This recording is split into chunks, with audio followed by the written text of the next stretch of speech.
Welcome to week 3. How did I stop my video? No, it's week 4. I'll put my video back on. And right now you should be able to see my PowerPoint. Is that correct? Thumbs up? All right.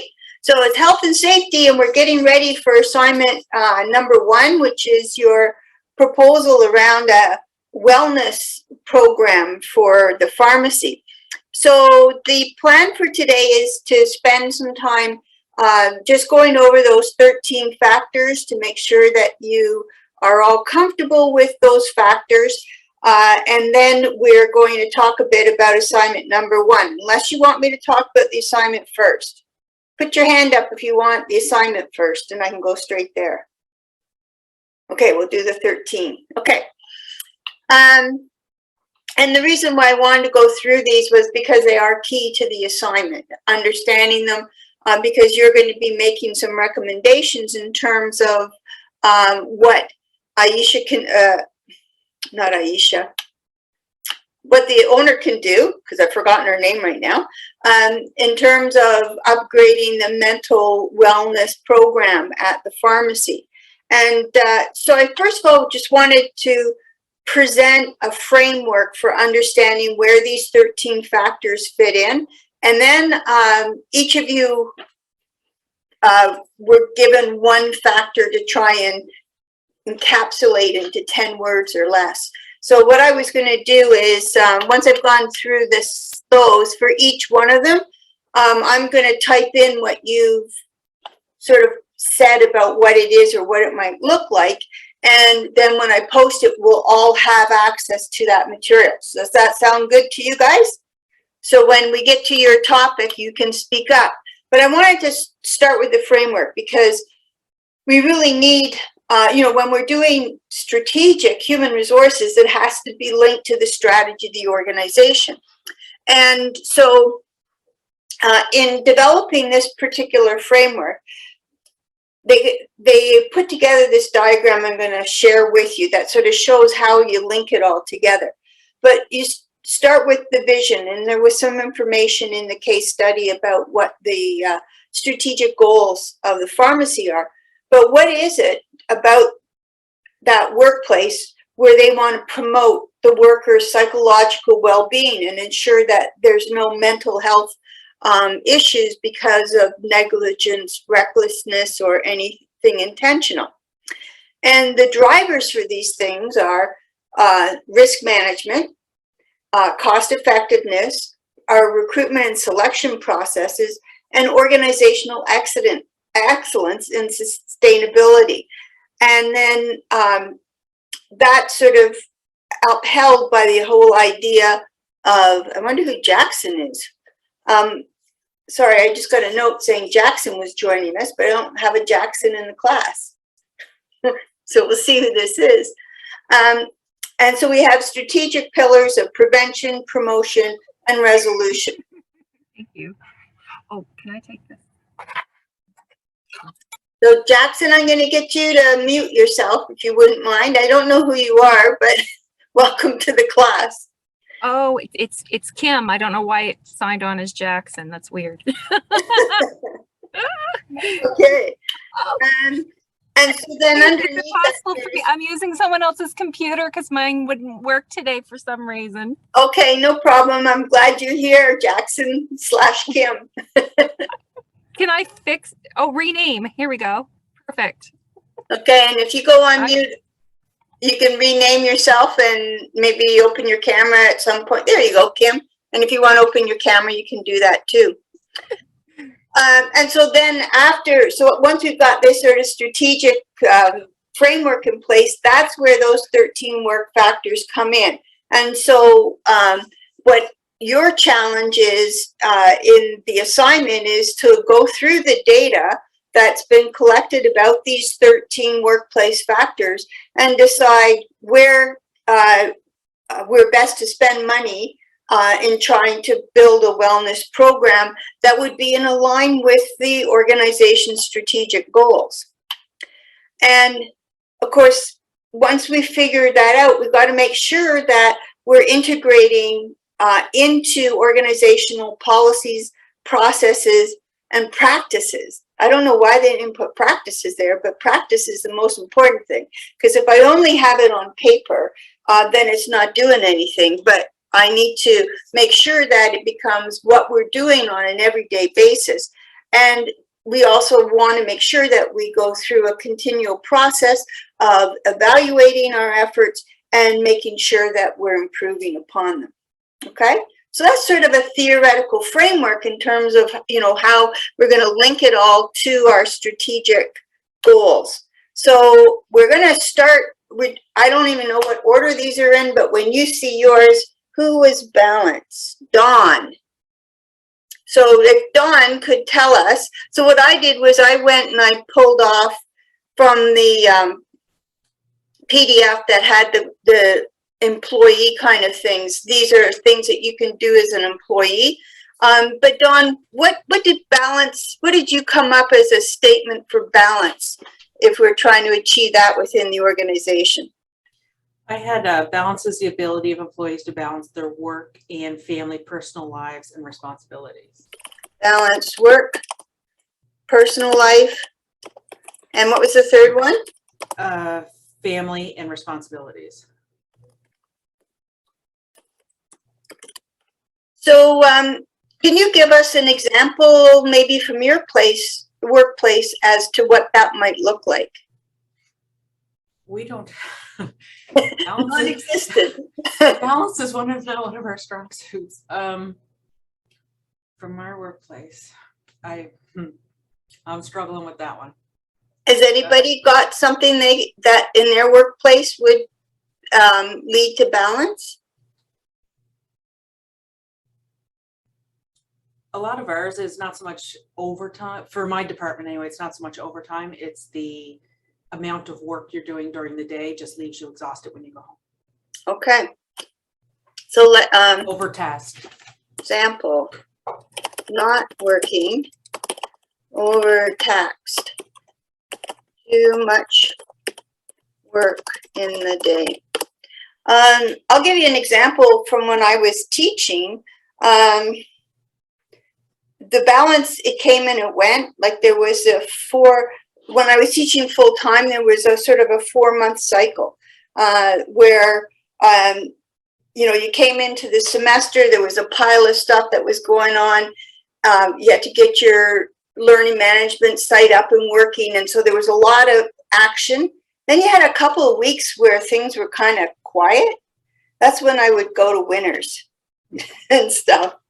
And then the assignments would start coming in and I'd be pulling my hair out. I remember one time I was teaching 4 sections of industrial relations and I had about 150 huge assignments to mark, and I was sitting there crying as I marked these things because I knew that it was just bad. It was bad balance. So, you know, trying to find the balance, sometimes it's understanding there will be these waves in your work requirement. We used to say that there was a quiet time, but we can't seem to find that quiet time anymore.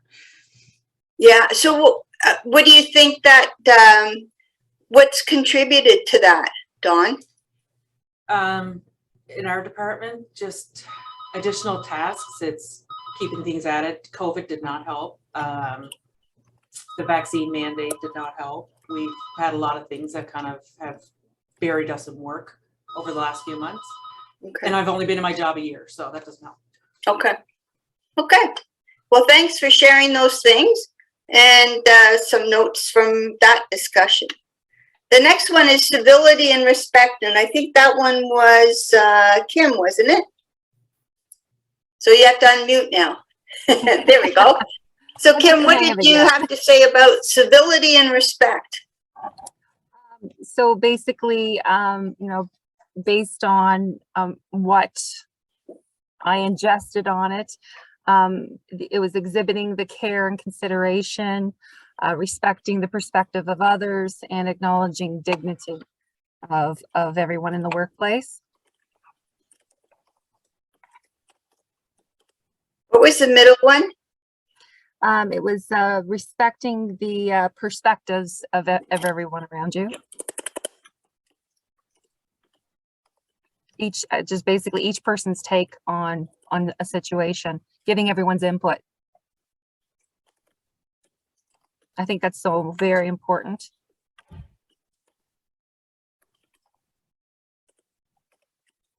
Okay. So do you have an example of what it might look like in your workplace? I think the best example, I know right now we're doing a huge recruitment process, and we had our first in-person meeting last week, and there's so many different individuals from our department that have stepped up to be a part of this new process, and it's so wonderful to see all the different characters, is what I like to call it. It's almost like the characters in a play. Each person brings something different to the table, and we were literally sitting around a round table with everybody giving, you know, kind of a quick synopsis of who they were and their background, and why they wanted to become part of the recruitment team to bring new police officers into our police department. And it was just so refreshing to get each person's perspective on what they felt was important for the next generation of police officers, and to give each person equal time to do that. I thought was so respectful and so important. And I think that was probably the best example I've seen of that in a very long time.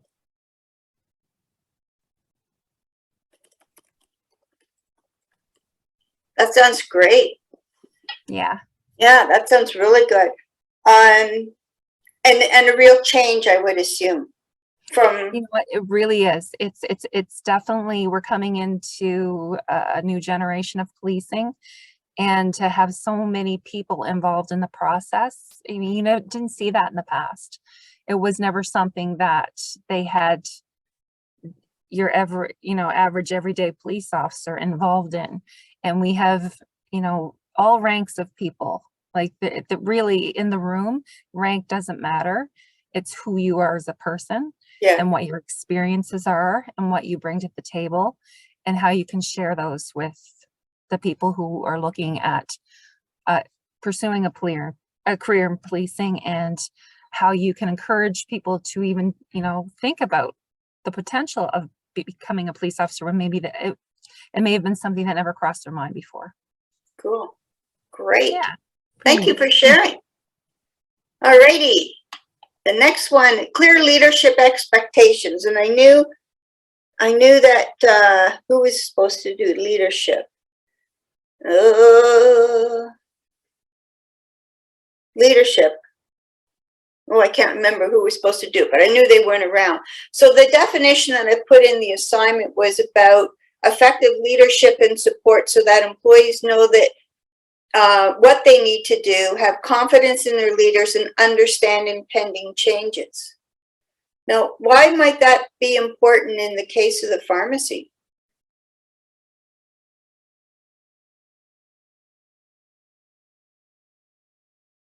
What's going on in the pharmacy?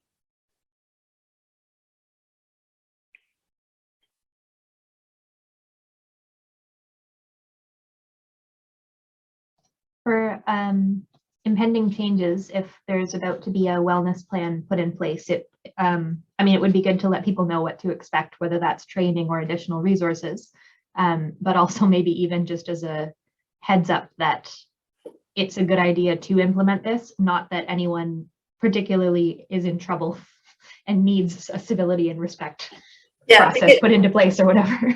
Yeah, because people might, like if we put a wellness program into place, people might assume perhaps that Aisha's suggesting that people have problems as opposed to it being proactive.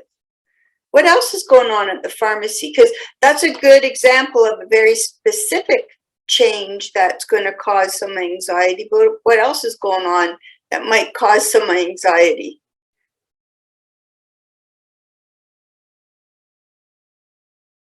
Remember her 5-year plan and all the changes that she's planning to make to the pharmacy?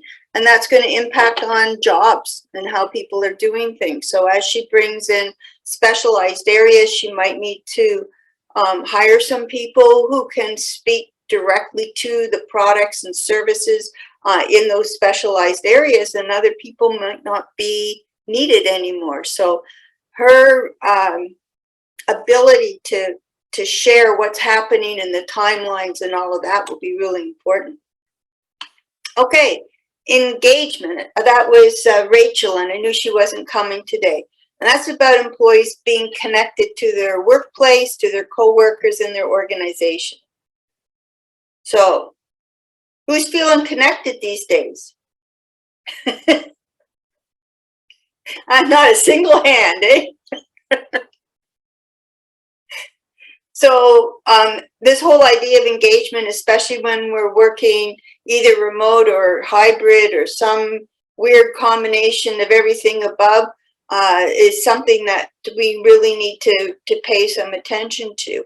And I think the fact that her customer service reps change over on a fairly regular basis could set an environment where they're kind of going, I'm here for this semester, I'm here for the year, and then I'm out of here, so why get engaged? But if she's trying to create this pharmacy that's about wellness, she needs to get people connected to what's going on. So that's an important piece there. Growth and development. John, I think that one was you. Yep, that was me. Okay. So, you asked us to, in 10 words or less, describe the factor. So I'm not a great sentence. It's ask for help, develop skills, be proactive, and take responsibility. So really what I got out of this particular section was it's important to provide your staff with opportunities to grow and enrich their experience and to develop, but the onus is also on them to, be proactive and take responsibility for their own careers. So for example, you asked, how do I try to enact this factor at work? Well, literally I'm taking this course, but also I'm trying to grow outside of work by volunteering. So broadening my experience as well. So, at work for me, there are professional development offerings, and there's tuition waivers or reimbursement for certain courses, and abilities to join professional organizations and attend conferences. So there's lots of different things that can be done, some more costly than others, and some are more work's responsibility, and some are more mine. Okay. And so you're representing a professional who's full-time. I don't know why I'm doing this, because you are a professional, but you're representing the group of professionals that are full-time. And the drugstore has some people like that, and some of them have legal requirements. The pharmacists have professional development requirements that are yearly. So for them, growth and development is essential to retain their licensing. What about the customer service reps? Well, you may be seeing something involving that in my presentation, in my assignment. So okay, good. Yeah. So as you're working through the assignment, and you'll see the data is split by the different types of jobs because there are different requirements. So think about that really carefully. And how do I promote growth and development with my part-time people? Or do I need to? Okay. Is it something that's important to them? Involvement and influence. Jessica, oh, there you are.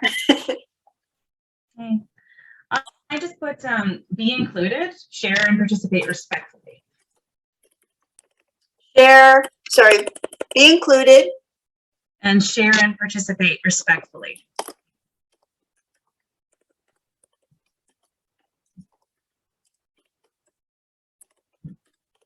So do you have an example that you could share with us? Well, yeah, we've had a lot of turnover in management here. I'm just back from mat leave, so it's kind of a very new environment for me.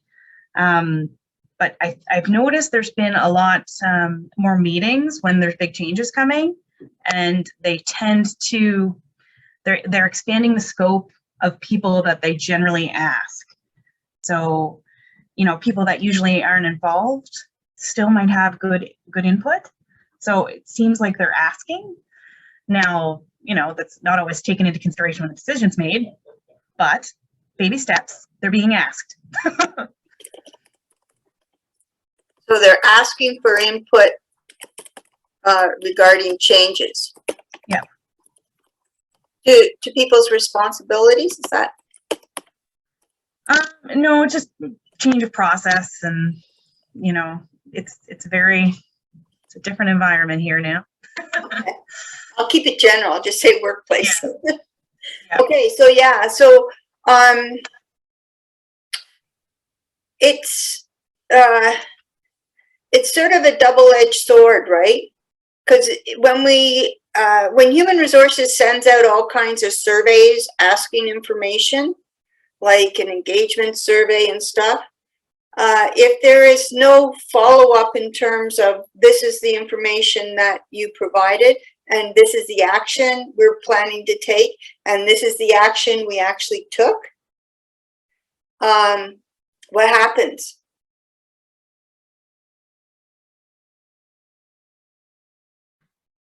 People don't want to participate anymore. Okay, so if you're going to start that process of involvement and stuff, there also has to be influence. And people have to see how they have influenced decision making. You know, your particular idea may not be the one that's put into place, but it may be part of what's led them to where they decided to go. Okay. Okay, organizational culture. Who is that? Steve and Lori. Who wants to talk? I had that it attracts, you know, it talks about the leadership roles, observing how decisions are made within the workplace. Do you reward people for their work? Do people stand out? If they do stand out, is it good, bad? Collection of values, expectations, practices. Sorry. Okay. And Steve, did you have anything you wanted to add to that? I kind of stole the statement from the other organizational culture is the worst behavior the leadership is willing to tolerate. You want to expand on that? So what me as a leader in my group, what I'm willing to tolerate amongst my staff is going to be the workplace culture. So if I expect all my staff to be respectful and civil and cooperative, then that's going to become the workplace culture. If I allow people to come late, go home early, be snippy with each other and not cooperative, then that will become the workplace culture. Mm-hmm. Yeah. So, so Steve stole that from the organizational behavior course. Or no, he transferred knowledge from the organizational behavior course because we had two different quotes about organizational culture. And this one resonated with a lot of people. So I'm glad you remembered it. Yeah, because one of the challenges is they get all this wordsmithing and these beautiful statements about, you know, what your culture is and what you're going to value. And then behaviors are completely different. And I think that's why that captures that piece. Okay, great. Yep. Protection of physical safety. Who got that one? That's me, Who's me? Eleanor. Oh, hi, Eleanor. Hi. So my 9 words were awareness, sufficient orientation, regular check-ins, reduce risk from hazards.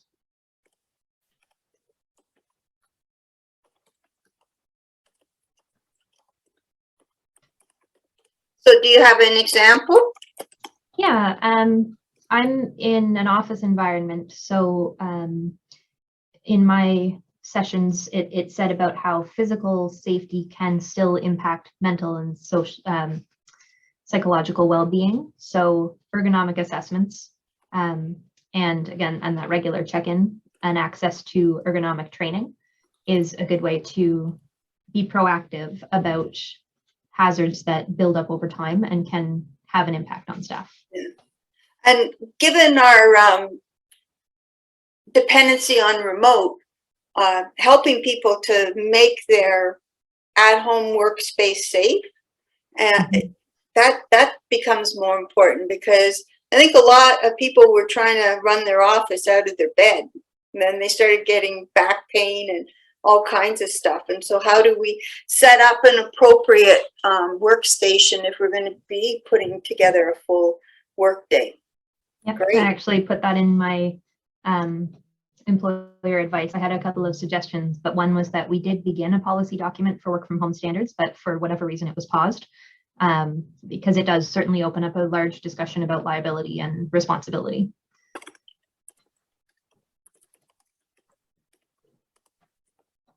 Yeah, great. Okay. Psychological and social support. Who was that? Marcia.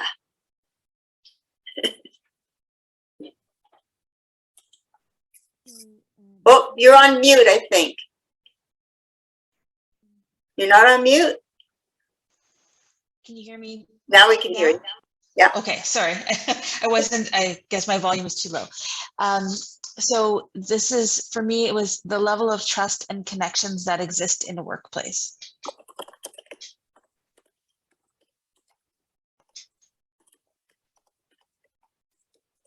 That's an interesting one. Yes. You want to give me an example? So an example of how I try to enact this factor at work is by making a point of having one-on-one conversations about non-work subjects and things in common with other employees.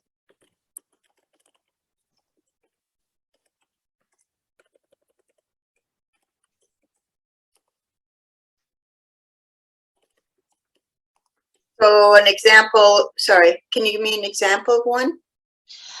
Well, like I said, like just making a point of having like mental health check-ins. So having conversations with people that, you not necessarily in a group environment, but just checking in on them to see how they're doing with things that you have in common with them, like whether it's kids or, talking about, activities, like social activities that you might have done on the weekend, that kind of stuff. Yeah.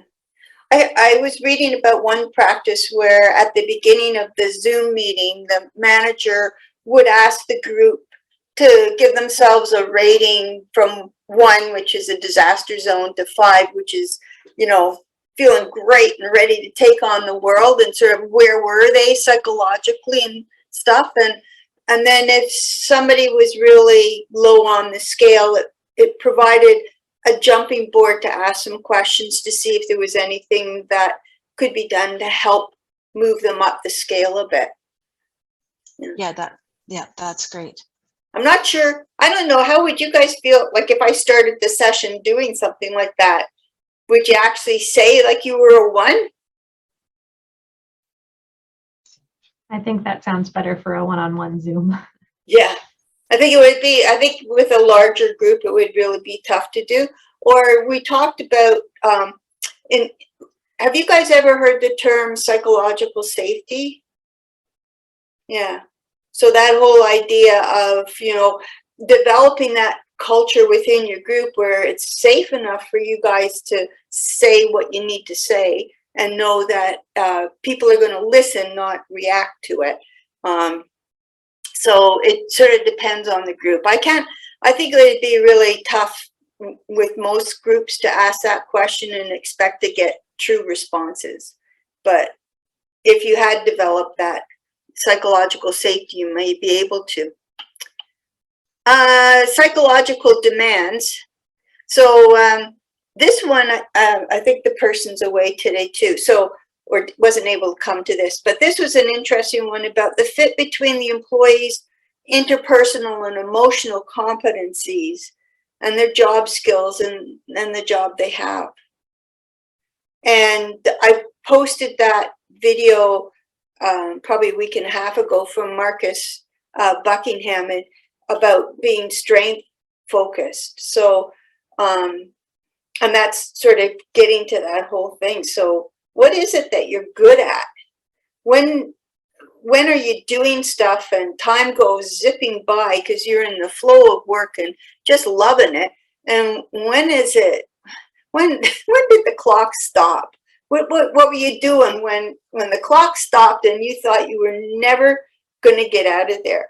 And that's a difference between something that is your strength and that we could be building upon. And was interesting in his piece, he called them red threads. I'm going to do some more reading to find out more about it. But he talked about these strengths as being your red threads. And he said his research indicated that if I can weave those threads into 20% of each workday, that's the sweet point. That's when I'm going to get the most out of that strength. I don't have to do it 100% of my time. I don't have to do it 50%. If 20% of my day, I'm in the flow of work doing what I know I love doing the most. Sometimes it's a spreadsheet, you know, that it allows me to do the other things more effectively. So trying to do a match between those things. Psychological protection. Who got that one? Erin. Okay, so I have having processes, policies, and organizational culture that values emotional well-being through the encouragement of worker feedback. That. Okay, processes, policies, and organizational culture. Yeah. That values emotional well-being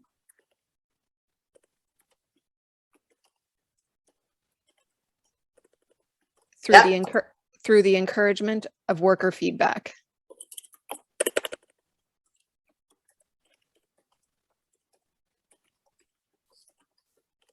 Okay, so can you give us an example?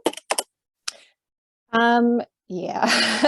So the idea of creating a safe place to speak up and be heard, looking at discussions as moments of learning, sharing, and collaboration. I would say in my workplace, it's something that is unevenly distributed in the sense that right now it is highly dependent on the workers' comfort and confidence, I would say, in being able to speak up or how they're able to receive feedback on their ideas or their contribution. I think that creating the idea that perhaps the supervisor, employer, whoever should actually approach workers is probably a more effective way to do it, because in our circumstance, I think that the people who are heard or the people who speak up are often the ones who are kind of force them, you know, corner people to get their voice heard. But also, if you're forcing someone to listen, you're not necessarily being heard. So I think that there should be some sort of system where, yeah, there's from the top down, you create a system so that workers have a specific opportunity to be heard or a specific system in place so that it's not necessarily up to them to approach their supervisors or whatever, because then it puts too much of the onus on them.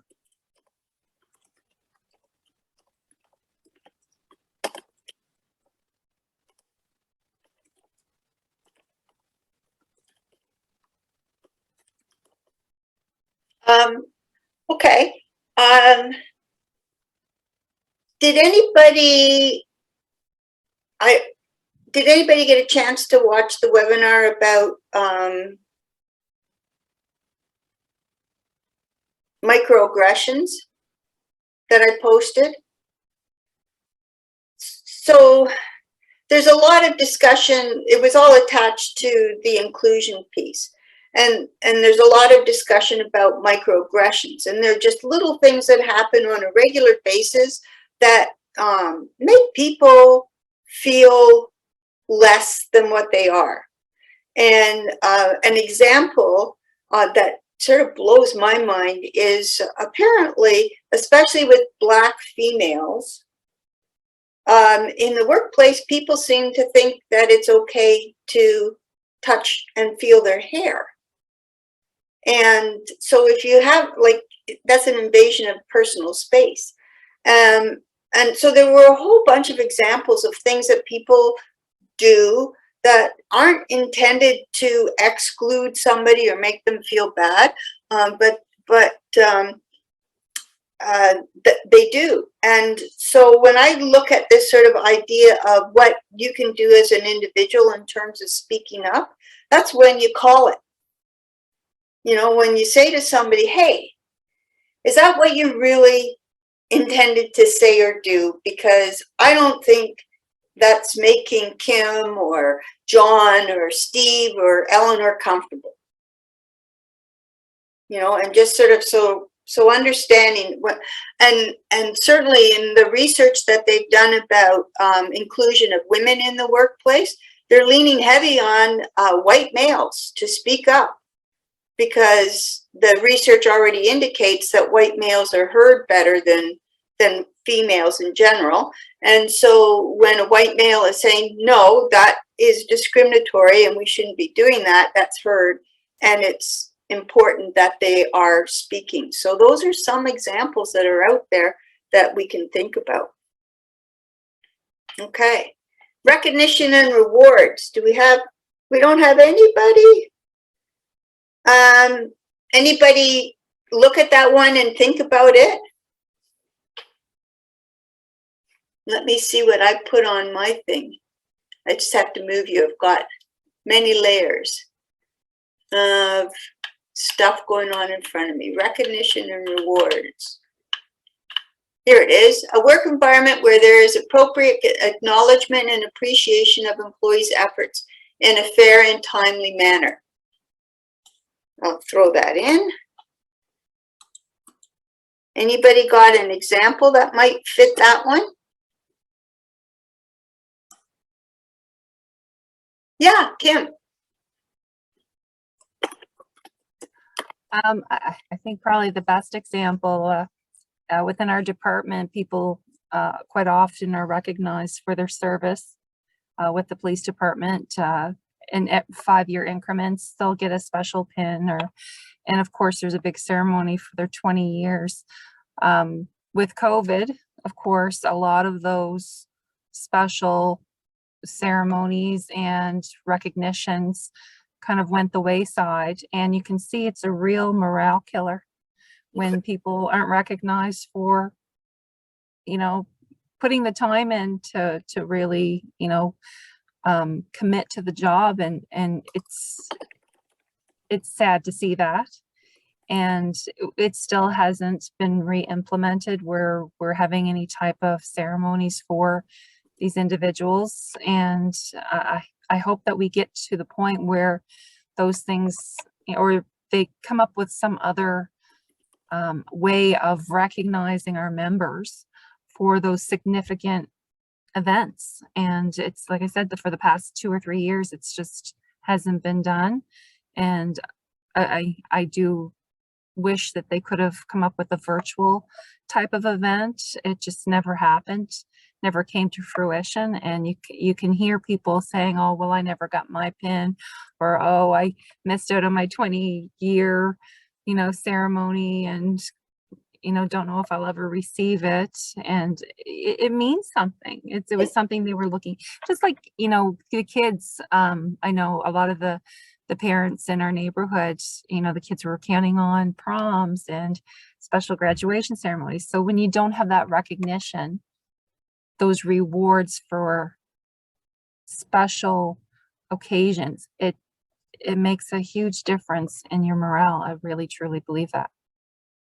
So it's interesting because some organizations have been a bit creative around this one. My own personal experience, I retired from Sheridan December 2019. So of course there was no retirement ceremony. Something was taped Like they did a YouTube video that sort of went through retirements and milestones in terms of service. And that one, actually the tape thing sounded really, it was a bit irritating because they told us that, you know, it opened at, you know, 2 o'clock on the Wednesday afternoon. And so the assumption was that it was a live thing that was going on. And then it was this videotaped event.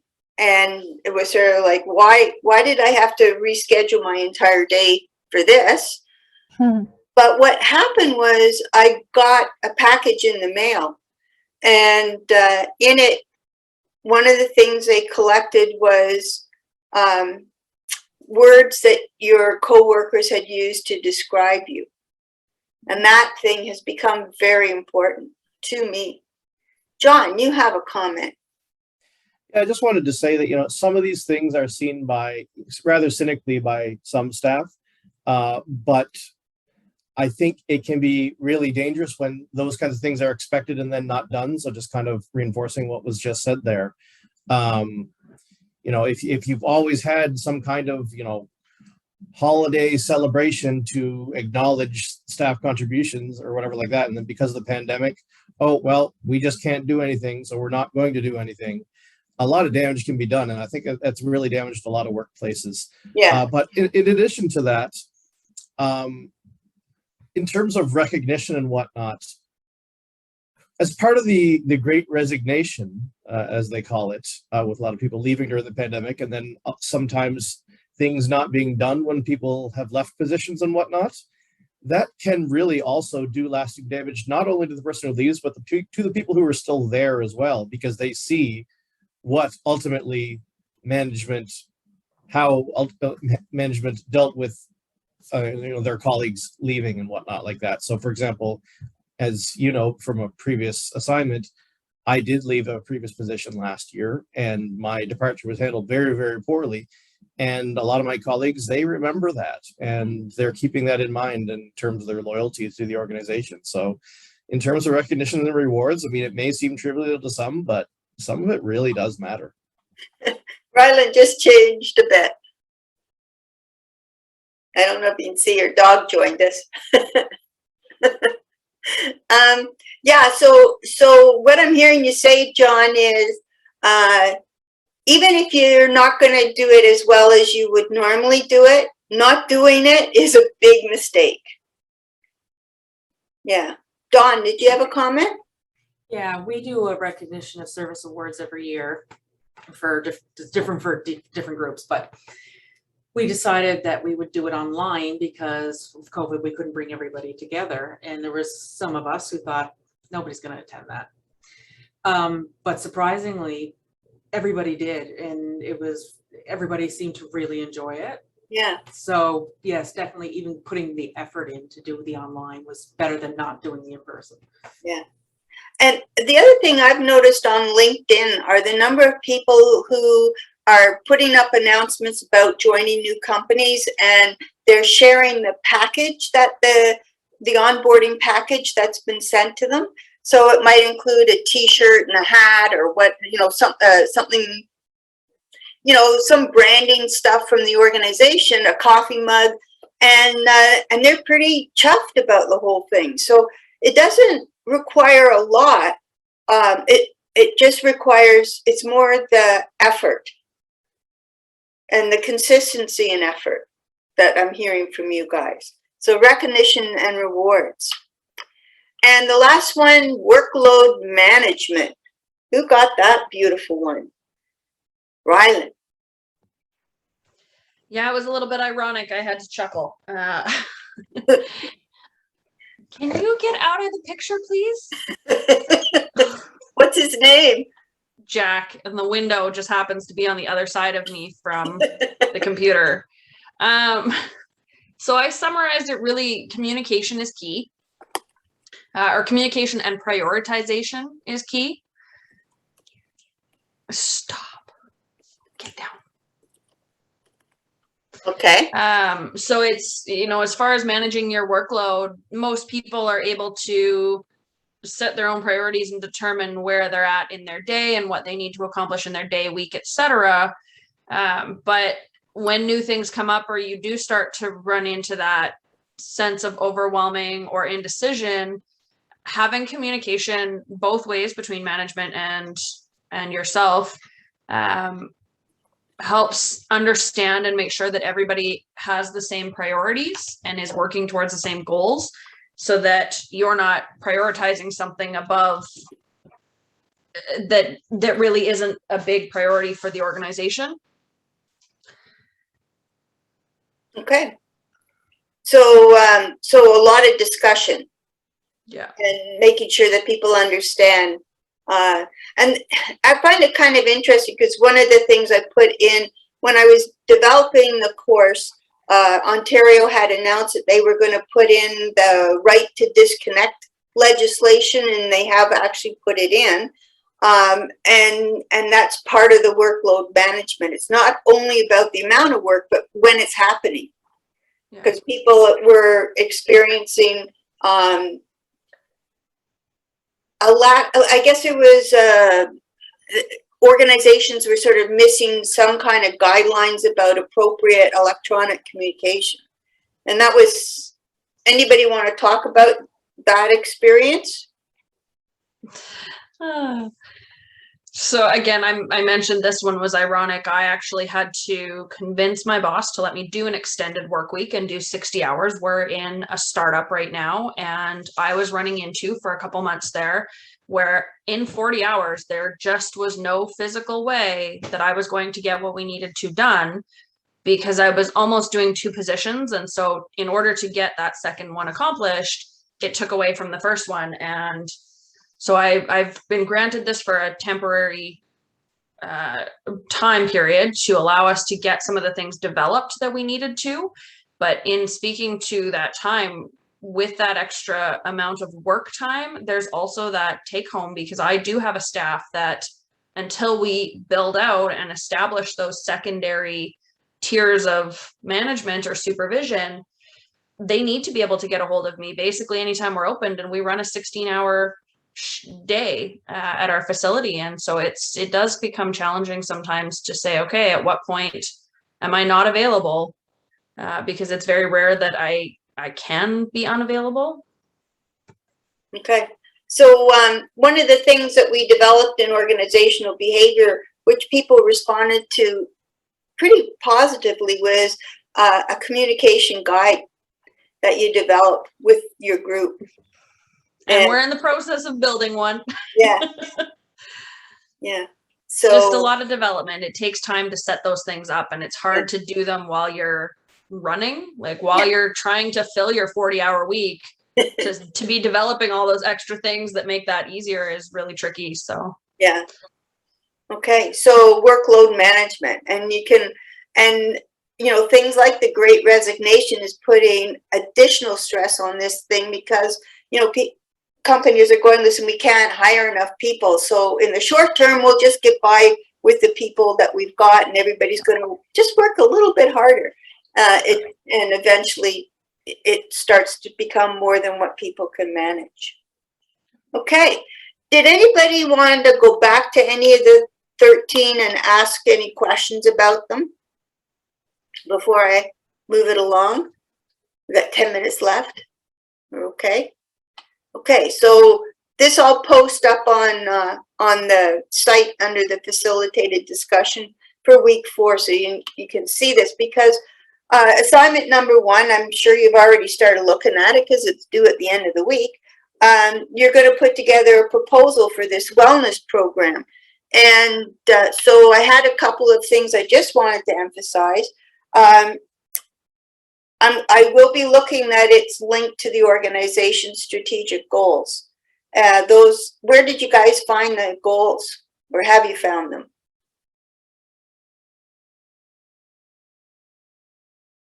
John, did you find them? Where'd you find? Yes, they were in the case thing, weren't they? Yeah, in the assignment overview, it goes through 3 sort of strategic goals. So I'll be looking to make sure that what you're doing is somehow linked to that. your assignment has to be data-based, okay? And I don't know let's go look at the spreadsheet, because, I had so much fun creating, maybe I gotta move you guys. Can you see my spreadsheet now? Yeah, so that spreadsheet, I was in the flow when I was creating the spreadsheet. There's two areas. This is the summary tab. So for each of the 13, I've summarized the results.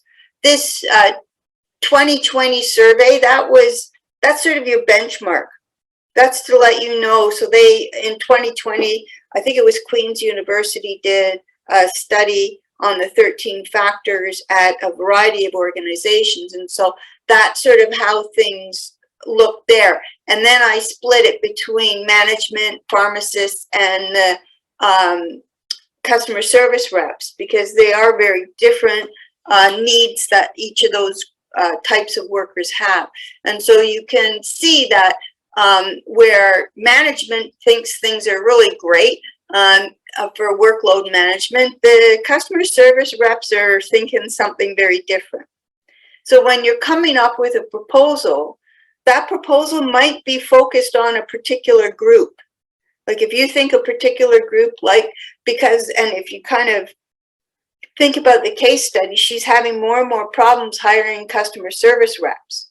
So maybe putting together some wellness thing that's directed at that particular group makes more sense, even if it's not the thing that overall you think is the most important. So I expect to see a lot of different ideas about how you might want to look at it. And if you're into looking at, look at all this color coding. I was really in the zone, man. This is a red thread for me. I love doing stuff like this, but then 2 days go by and I go, holy smokes. But you can go through and you can see on the survey the questions that would have been asked under each of the areas, and then the results that came in. So you might even pinpoint it more clearly in terms of what the issue is. So if I was saying,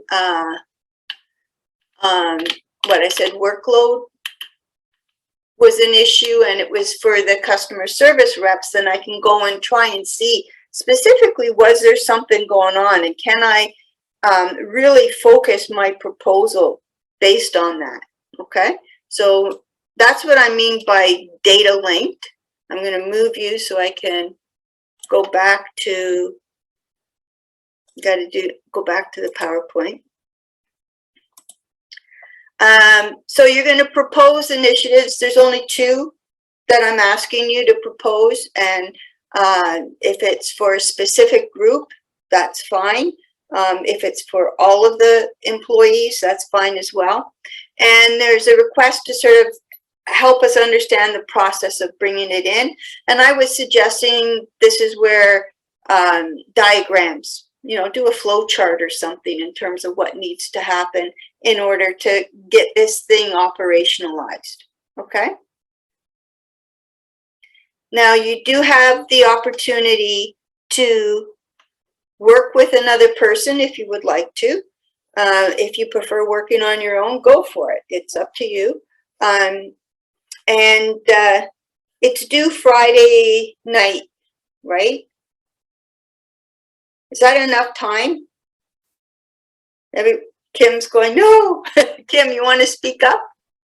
I know you mentioned before about possibly everyone taking a vote about the date of the due date for the first assignment. And I just wanted to give a little input. I work shift work, so it's been, obviously, as you can see, I'm at work now. So I don't have very many days off that I can work on it. And it's certainly not something I can do at work. I wish I could. Yeah. So if we could get the weekend, I think is what you have proposed. Yeah, I'm open. Like, I'm going to be honest, I'm going to a birthday party this weekend. I'm not marking them. So if you guys want me to change the date to Sunday at 11:59, I'm more than happy. So if you want me to do it, I'm seeing a lot of Okay, so put your hand up, wave at me, say, yeah, Linda, go for it. Okay, so I'll change it to Sunday at 11:59. And, but if anybody has other issues, you know, and that's, you don't want to talk about here, that's fine. Let me know. And if Sunday at 11:59 doesn't work for you, let me know. The only rule I have about that is you got to let me know before 11:59 on Sunday. Don't tell me at 12 o'clock. I can't get it done. You know, same as at work. You wouldn't go and tell your boss an hour after the presentation was due that it didn't get around to doing it. So just let me know in advance and I can do extensions. Okay. Any other questions or thoughts? Nope. Okay. I find this really interesting because, man, if I had designed this course even like 5 years ago, the issue would not have been mental health. But now that is the thing. And the pandemic, I mean, the pandemic has just spotlighted it. It hasn't sped it up or whatever. I think it's just made it much more evident in terms of what the issues are. And I know I had 2 students who were actively involved in promoting mental health for college students and involved in an organization called Jack. But I think just getting heard, I mean, this was like under 5 years ago, and just getting heard was a problem for them. Now, being heard isn't a problem. It's like, what can you do for us? How do you help us? So it's interesting how it's changed so much. And when I compare it to the beginning of my career, when I was working at CIL, which was a chemical manufacturer, I mean, on our performance evaluation forms, the first criteria was safety. That was the first thing that I was measured on. And I was initially working at head office, so I'm going like, what? I didn't get any paper cuts. But it was ingrained. It was a great example of something that was ingrained into their culture. And it didn't matter where you worked, they recognized that safety was really important. The issue was that they defined safety as being the physical safety of people, not the mental safety. And now there's so much emphasis on that. So once again, I'll hang around if anybody wants to ask any questions, but otherwise, have a great week and work hard. I'll change the date on the assignment due date, and don't work so hard that you get stressed out and crazy, but enjoy it. I hope you get into the flow. I hope you experience the flow while you're working on this assignment. Okay, see you guys next week.